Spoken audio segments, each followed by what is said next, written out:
The jungle swallowed sound the moment the sun went down. It always did. The light drained out of the sky, the canopy closed over like a heavy lid, and everything turned the color of deep water. For the Australian Recon platoon moving out that night, this darkness wasn't a problem. It was their cover, their shield, and sometimes their only advantage. They began before midnight. No talking, no last-minute pep speeches. Just quiet movements, gear checks, and the soft rustle of men adjusting straps on their webbing. Each soldier knew exactly what to bring and what to leave behind. Recon patrols lived and died by weight. Too much equipment slowed you. Too much noise exposed you. Every man carried only what mattered. SLR rifle, 5 or 6 magazines, 2 water bottles, rations packed tight to avoid clatter, a poncho, a small medical kit, and a radio battery if it was his turn. The platoon sergeant, a calm and steady veteran named McAdams, moved down the line and tapped each man on the shoulder. It was the signal to stand. No words. He didn't need them. Everyone trusted him. McAdams had walked more jungle miles than most men had walked city streets. He knew the shapes, scents, and rhythms of the terrain. And he could feel danger the way some people feel rain in their knees. Spacing sets the tone. 5 meters between each man during the day. 7 to 10 meters at night. Close enough to keep visual contact. Far enough to avoid losing the whole patrol if one man stumbled into trouble. When they stepped beyond the perimeter wire of their temporary fire support base, the jungle seemed to shift. It was like crossing an invisible line between safety and the unknown. Inside the wire, they had artillery backing them. Outside, they had only discipline and silence. The first hour always felt the slowest. Boots found their rhythm on soft, wet earth. Leaves brushed against sleeves without making noise. Mosquitoes buzzed around ears, ignored by men who'd stopped reacting to them weeks ago.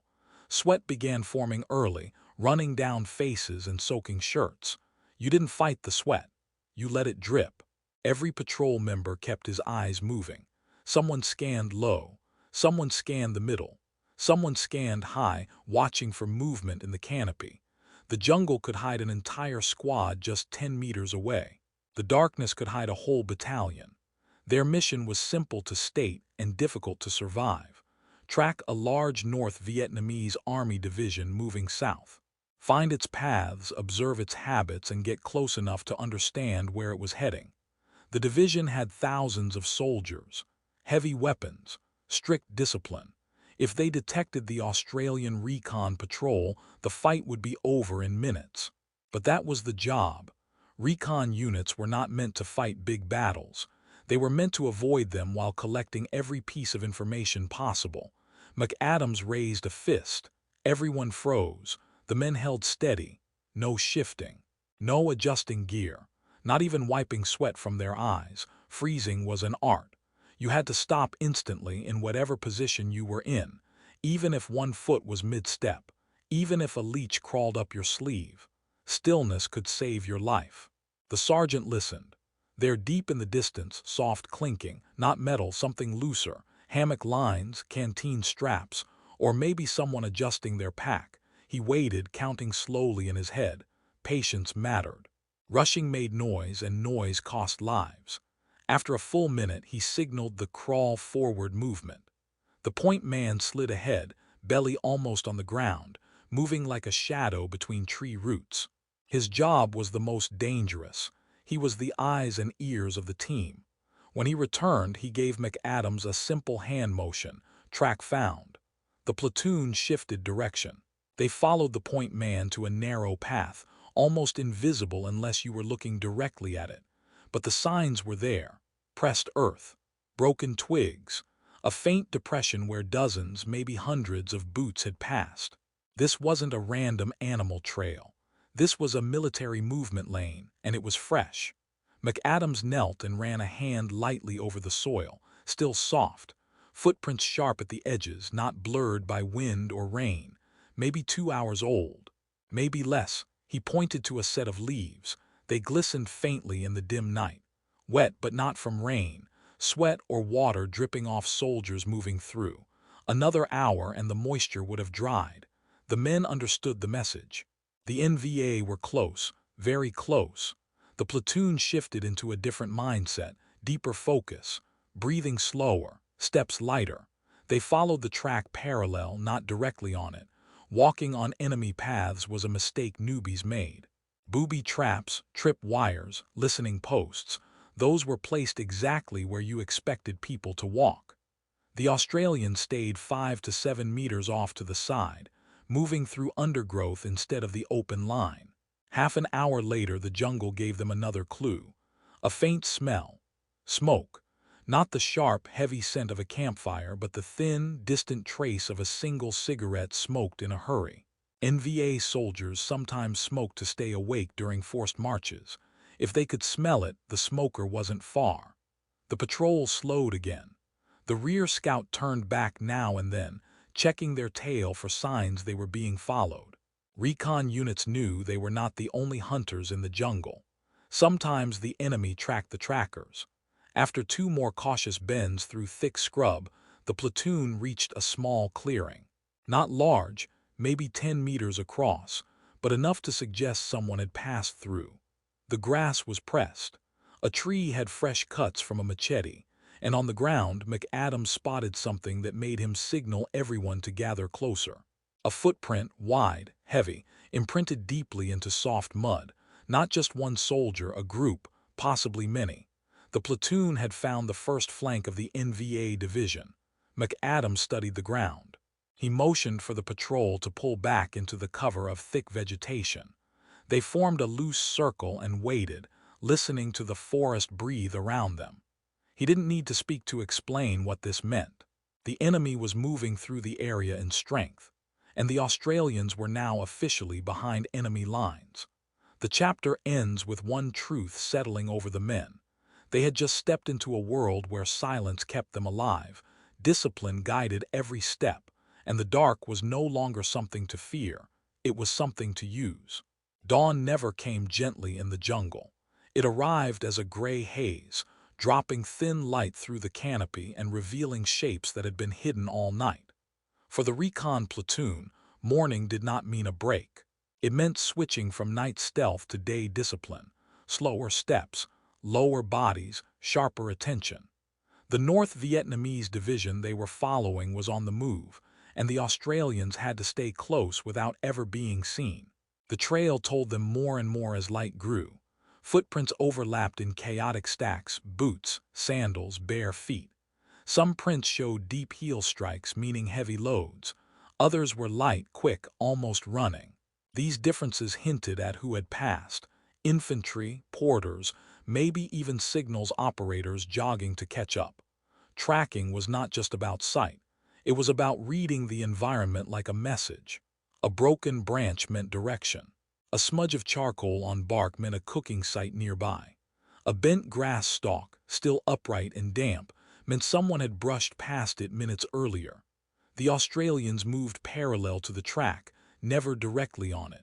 They observed from the sides, low, quiet, always scanning. Each man took turns at points so no single soldier carried the pressure for too long. Every switch happened silently, with a small hand signal and a shift of positions like parts of a machine. The jungle thickened as they traveled north. This was no open forest. It was dense, layered, full of vines and roots ready to trip even the best-trained soldier. The men kept their spacing at 7 meters, adjusting for terrain. If someone slipped or made noise, only the man behind him would hear it. That was the goal. Contain mistakes, control exposure. An hour into daylight, McAdams halted the platoon. He crouched beside a cluster of leaves pressed flat, arranged in a wide circle. This wasn't animal movement. It was the shape of multiple soldiers sitting with their packs. He lifted a small object stuck in the mud. A metal tube thin about the size of a finger. A battery casing. Signals troops. That meant radios, and radios meant higher command was nearby. The platoon scribbled details on waterproof notepads: item type, general condition, estimated time of discard, possible enemy unit attached. Every detail mattered. Intelligence teams back at base would use these notes to map the NVA division's structure and movement patterns. They pushed forward. Soon they heard something ahead, not loud, but real, flapping cloth, whispering. The quiet thud of a pack being set down. The Australians dropped low immediately. The jungle swallowed them. Their uniforms, faded and dirt-stained from weeks in the field, matched the earth perfectly. Even their rifles were wrapped to reduce shine. Through the leaves they saw them, 3 NVA soldiers, hammocks tied between trees, AK rifles leaning against trunks. One man heating something in a small tin can, a rest point. Only a few meters off the main track. The Australians didn't move. They barely breathed. The enemy soldiers talked softly, unaware that 30 Australians were listening from only meters away. The Recon men waited, observing everything: uniform style, weapon condition, pack sizes, direction of movement, even how tired the men looked. One of the NVA stretched his arms and turned slightly. For a second, his eyes swept toward the Australians' direction. Not one soldier flinched. Stillness was their armor. After a few minutes, the NVA finished their break and moved off. Their footsteps faded down the track. Only then did McAdams ease back, signaling the platoon to continue. Moments like this tested every part of a recon soldier's nerves. Fear wasn't dramatic. It didn't show shaking or panic. It was a tightness in the stomach, a sharpness in the senses, a voice in your head repeating the same rule over and over. Do not get spotted. They pushed deeper into the jungle. Rain began falling, thin at first, then heavy, drumming on the canopy like steady fire. Rain was both friend and enemy. It masked sound and washed away scent, but it also filled boots, blurred tracks, and made the earth slippery. The platoon pulled ponchos halfway over their packs, leaving their arms free for movement. As the storm grew heavier, they found another clue: a small strip of cloth caught on a thorn, faded green, probably from an NVA rucksack. Next to it, cigarette ash, tiny flecks barely visible in the mud. These men had stopped recently, maybe waiting for a guide, maybe regrouping. The Australians kept moving, using the rain's noise to cover their footsteps. Then the rain stopped as quickly as it had begun. Steam rose from the forest floor. The air thickened, and in that heavy silence something crackled faintly. Radio chatter, short bursts, Vietnamese voices. The platoon dropped again. The signaller raised his receiver slowly, adjusting the frequency. He couldn't transmit. Radio discipline for recon units was strict. Send only when absolutely necessary. But he could listen. 3 companies continue south, main body, heavy equipment behind, he wrote quickly, keeping the faint static to a minimum. This was gold. The division was splitting. Advance companies pushing ahead. Support weapons coming behind. Such details shaped battlefield decisions. They continued tracking, now with a clearer picture of enemy structure. The footprints grew wider, deeper. They were nearing the heavier elements: mortars, machine guns, pack animals carrying ammunition. At noon, they halted in another concealed position. The men drank small sips of water, rationed carefully. They ate in silence, always lying flat or kneeling low. No wrappers, no loose gear. Food was pressed into cloth to avoid sound. As they rested, the point man motioned sharply. Movement ahead, multiple shadows. An NVA platoon marched through. 20, maybe 25 soldiers. Rifles slung, packs weighed down, faces tired. They passed so close the Australians could smell the sweat and mud on their uniforms. One recon soldier, lying face down in the brush, felt a bootstep land only a meter from his hand. He didn't blink. The NVA platoon moved on. When silence returned, McAdams made his assessment. The enemy was not only moving south, they were accelerating. The Australians would need to shadow faster while staying hidden. The final hour of the day brought the biggest discovery. The recon team found a large staging area, dozens of prints, 2 abandoned ration tins, and the faint outline of heavy support weapon stands. A whole company had passed recently, maybe more. McAdams marked positions on his map. They now had proof of a major troop movement. Night was coming again. The Australians stayed silent, knowing the next phase, tracking in darkness, would be even harder. But they were ready. They always were. By the time the third day began, the jungle felt heavier, not just with humidity but with the weight of being unseen for so long. Moving quietly was one skill. Staying invisible for days was another.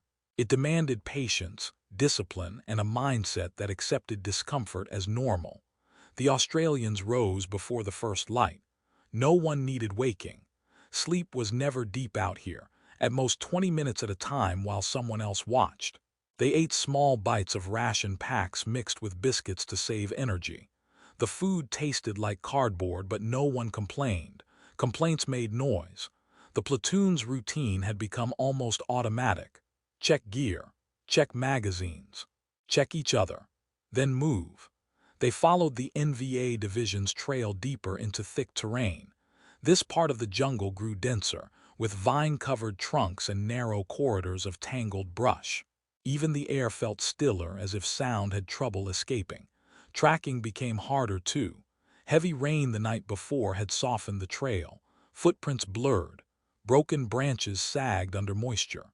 But the Australians knew how to read more subtle signs. They looked for grass bent in the same direction, for faint scuffs on roots, for the crushed scent of plants stepped on by dozens of boots, for insects disturbed in patterns that didn't match nature. These clues told them the NVA column was still ahead, still large and still moving south. Around mid-morning, McAdams raised his hand and pointed to the ground. A small clearing showed traces of where hammocks had been hung. Bark was scraped fresh, leaves pressed flat, and in the center of it all a circle of ash covered by leaves.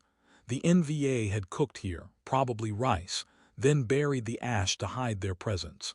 They were good at covering their tracks, but the Australians were better at finding them.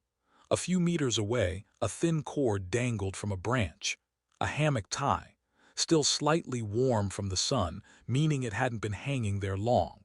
The platoon noted the direction of the exit path and adjusted their route. As they moved, fatigue began creeping in. Packs dug into shoulders. Water levels had dropped and every sip counted. Sweat soaked uniforms until they clung like wet canvas, but no one showed the strain. Recon soldiers learned early that discomfort was simply background noise. What mattered was awareness. Around noon, McAdams signaled for an observation halt. They had reached high ground overlooking a narrow valley, perfect for watching movement. The men spread out, taking positions behind roots, rocks, and heavy foliage.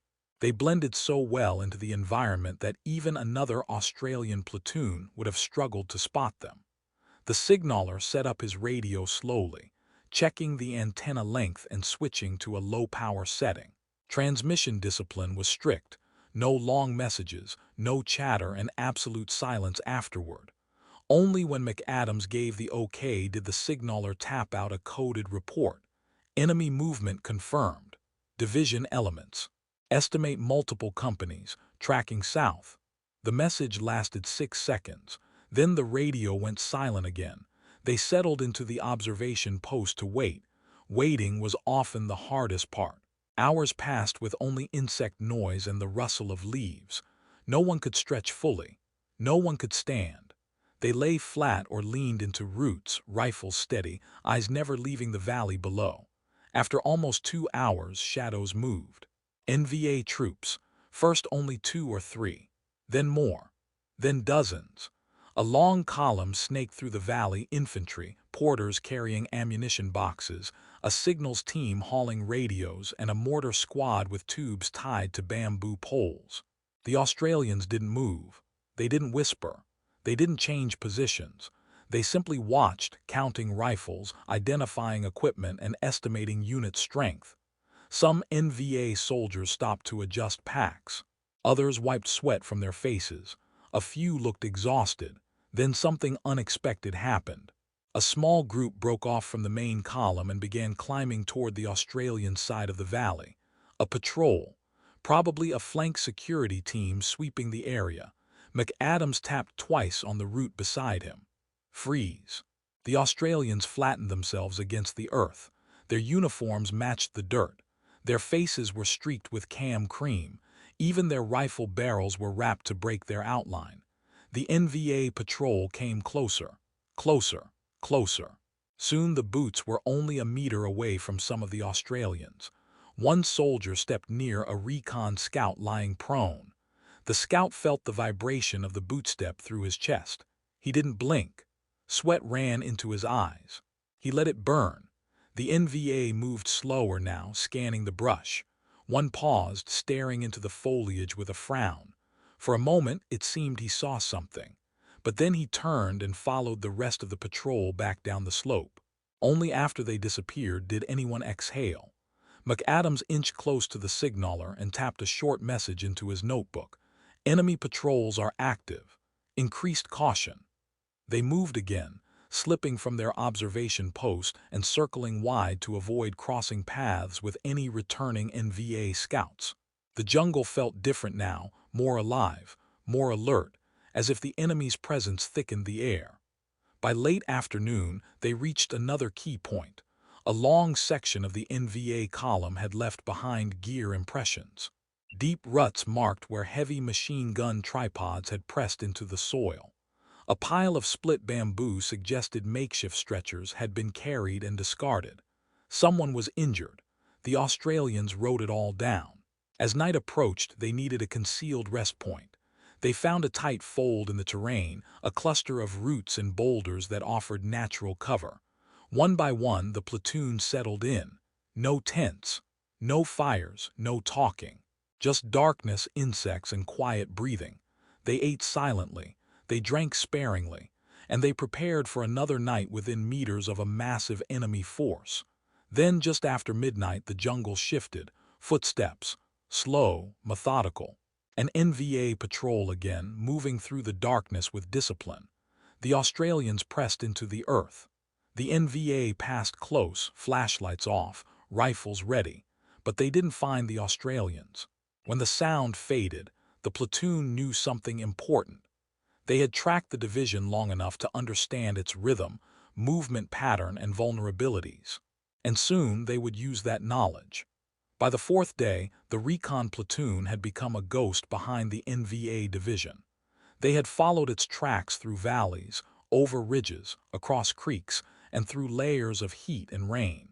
Every step taught them something new about the division's habits.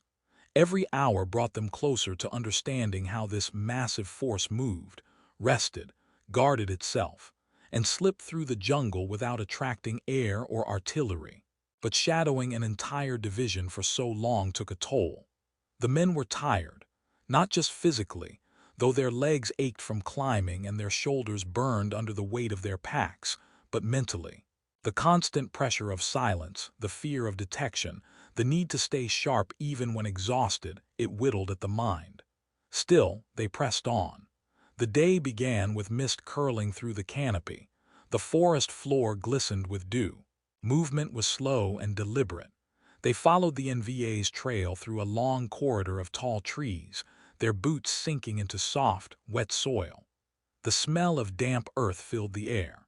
The platoon advanced in tight discipline, spacing, quiet, eyes always scanning. Within the hour, they found signs that morale in the NVA column was mixed. A broken sandal, a snapped strap from a heavy pack, a discarded spoon. These were small things but meaningful. They showed fatigue. A division on the move for days made mistakes. Even trained soldiers grew careless under strain. The Australians documented everything. As they tracked deeper, the platoon reached an area that raised McAdams' caution.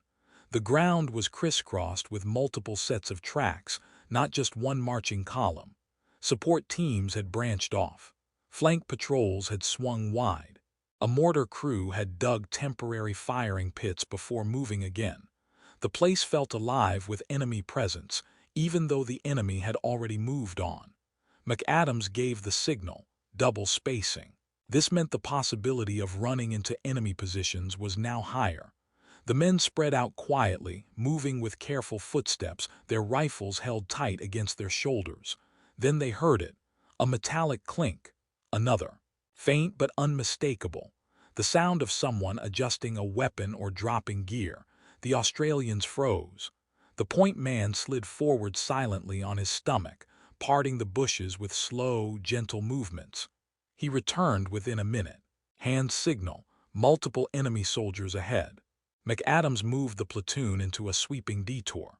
They circled wide, stepping through thick undergrowth, crawling under fallen trees, keeping every movement smooth and silent. It took them almost 30 minutes just to reposition, but that time was worth it. Remaining unseen was more important than speed. Once clear of the danger, they found something that explained the noise: fresh cooking pits, warm ash, rice scraps scattered on leaves. The NVA had eaten recently, maybe an hour earlier. The platoon pressed on. The jungle continued to reveal details. A set of larger tracks, deep foot impressions with drag marks, suggested heavy loads, maybe ammunition. Farther ahead, markings on a tree indicated an NVA guide had carved directions for trailing units.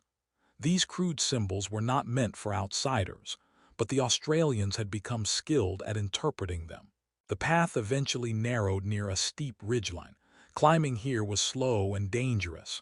Loose dirt slid under boots. Vines grabbed ankles. But from the top, the platoon saw something that changed everything. Below them was a wide, bowl-shaped valley, and moving through it was the main body of the division. Hundreds of soldiers, riflemen, support units, supply carriers, command elements. The Australians spread across the ridge, keeping low behind ferns and rocks. They observed in silence. This was the confirmation they needed. They counted pack animals hauling crates. They tracked the spacing between companies. They identified weapon types: RPD light machine guns, RPG launchers, mortars being lugged by two-man teams. They spotted senior officers walking near the front, guarded by radio operators and runners. The division was larger than expected and more organized, but as they watched, the danger increased. Flank scouts again broke off from the column. One group angled directly toward the ridge. McAdams tapped warnings along the line. Prepare to withdraw. The platoon began sliding back, inch by inch, crawling over roots, keeping their movements hidden by the thick vegetation. They were careful not to break branches or disturb bushes.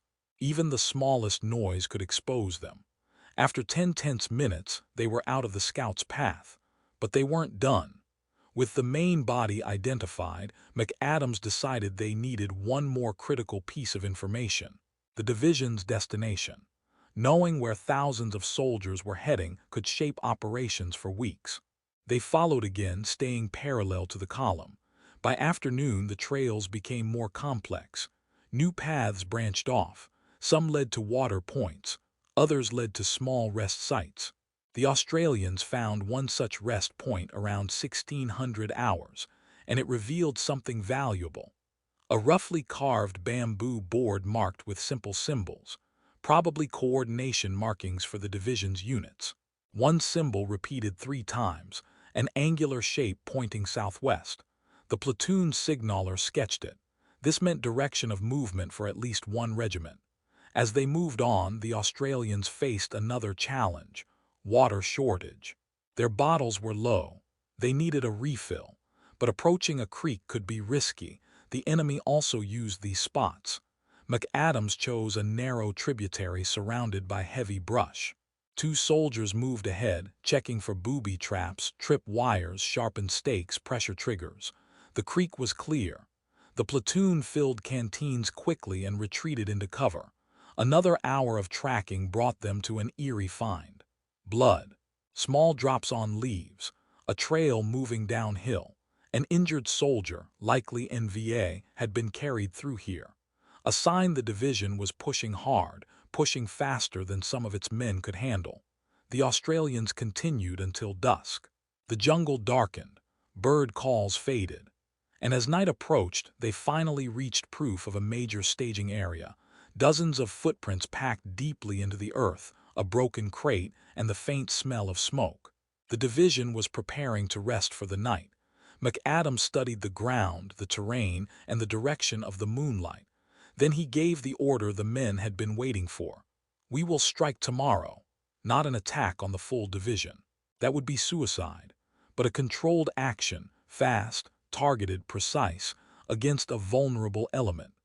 The kind of strike only a recon platoon could make after 5 days of living as shadows. The fifth night began the same way as the others, quiet, heavy, and tense, but the Australians could feel a shift in the air. 5 days of tracking, a division-sized force had pushed their bodies to the edge, yet their senses had grown razor-sharp. By now, every man in the recon platoon could tell the difference between a cicada buzz and a radio click hidden under the noise of the jungle. They could tell when the air changed because a large unit was moving. They knew the smell of sweat on the wind. They knew when they were close. Tonight they were close. The platoon leader held up a fist and the entire line froze mid-step.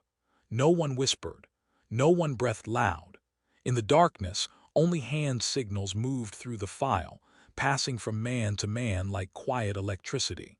Ahead, maybe 100 meters, lay the outer element of the Viet Cong bivouac. They had tracked them for days, following cut branches, mud prints, discarded rice husks, and the faint echo of movement. And now they stood at the edge of a hostile force large enough to crush them if discovered. But this was the job. This was what Recon existed for. The Australians sank low, letting their packs slide silently from their shoulders. Every click was controlled with 2 hands. No metal touching metal. No careless snaps. Years of training came down to these tiny movements. A single mistake could wake a regiment. The platoon broke into smaller fire teams. Each team moved like a shadow, slipping through trees slick with evening dew. The moon was hidden behind clouds, which was perfect. Darkness was their ally. Darkness was where they were feared. One scout crawled forward on his belly, inching along damp soil. He paused every few seconds to listen, to smell, to let the jungle speak. You couldn't rush this kind of work. Night operations demanded patience, calm nerves, and trust, absolute trust, that the man beside you would do his job without hesitation. The scout reached a shallow rise and peeked over. Below, tucked under a canopy of low bamboo, the VC had set their night position. He counted the silhouettes. He watched their sentries. He studied the pattern of their movement. He could even hear the soft murmur of a radio operator repeating call signs. Exactly what Recon had come for. He slid back and whispered a single word. Confirmed. That was enough. The platoon leader studied the map with a small red lens torch. The plan had been rehearsed earlier in the day, back when they first knew the trail was tightening. They would break contact before the main force woke. They were not here to fight a division. They were here to strike the outer screen, grab intelligence, and slip away before dawn. The first move came from the flank team. A claymore, pre-wired and set with extreme care, was placed facing the VC track. The men backed away slowly, counting each step until they reached the safe point. Another team positioned themselves along an angled approach route. A third team waited with rifles ready, their breathing slow and controlled. The tension was thick. Imagine lying in mud with ants crawling across your face, knowing you cannot brush them away because one small movement could give everything away.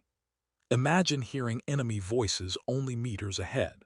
Imagine your pulse beating so hard you worry the man next to you can hear it. That was the atmosphere. At precisely 2:20 hours, the sentry closest to the Australian line began to move along his routine path. This was what they had waited for.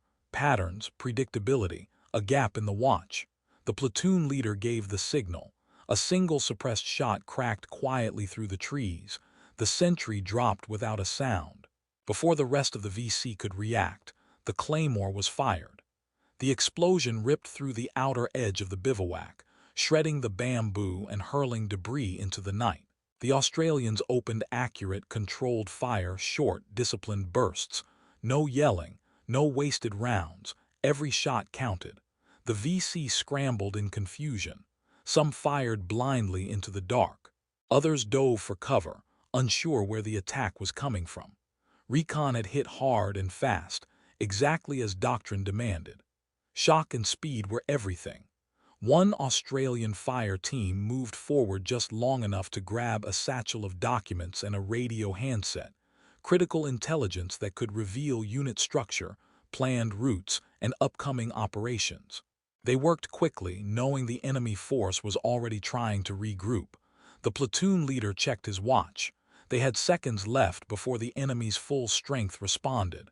"Break contact," he whispered, and they did.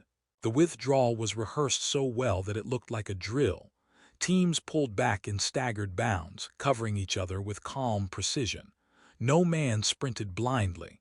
No one panicked. The jungle swallowed them again, branch by branch, step by step. Behind them, the enemy unleashed heavy fire into empty trees.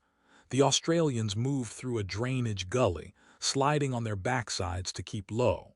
The mud coated their uniforms but hid their scent and shape. Hours of night movement felt like minutes. No one spoke. They were deep in enemy territory, but their discipline kept them invisible. Near dawn, they reached a predetermined waypoint where a temporary helicopter landing zone had been marked earlier. The LZ was small, barely large enough for a single Huey. But it was enough. As they waited, the exhaustion finally hit. 5 days of constant tracking, limited sleep, damp clothes, heavy loads, and the mental strain of knowing thousands of enemy troops were only a few kilometers behind them. Yet the men stayed alert, rifles out, scanning the foliage with tired but sharp eyes. The sound of rotor blades slowly built in the distance, relief mixed with tension. A hello was the fastest extraction, but also the loudest. If the VC had trailed them, this could turn into a fight. The Huey broke through the morning mist, flaring hard as it descended. The platoon formed a tight perimeter while the first group loaded. Dust and grass blasted the air. Communication was impossible, so everything relied on hand signals and instinct. One by one, the teams boarded. The last man jumped in as the helicopter lifted off, banking sharply away from the jungle. Only then, only when the trees shrank beneath them, did the tension finally release. The men leaned back, soaked, battered, and drained, but satisfied. Their strike had punched a hole in the enemy's routine. Their intelligence would shape future operations. They had done what recon platoons did best: appear silently, hit with purpose, and vanish before the enemy understood what had happened. As the landscape rolled beneath them, one soldier summed it up in a tired voice only his mates could hear. "They'll think twice about moving at night now." The mission was over, but its effects would ripple far beyond the jungle they left behind.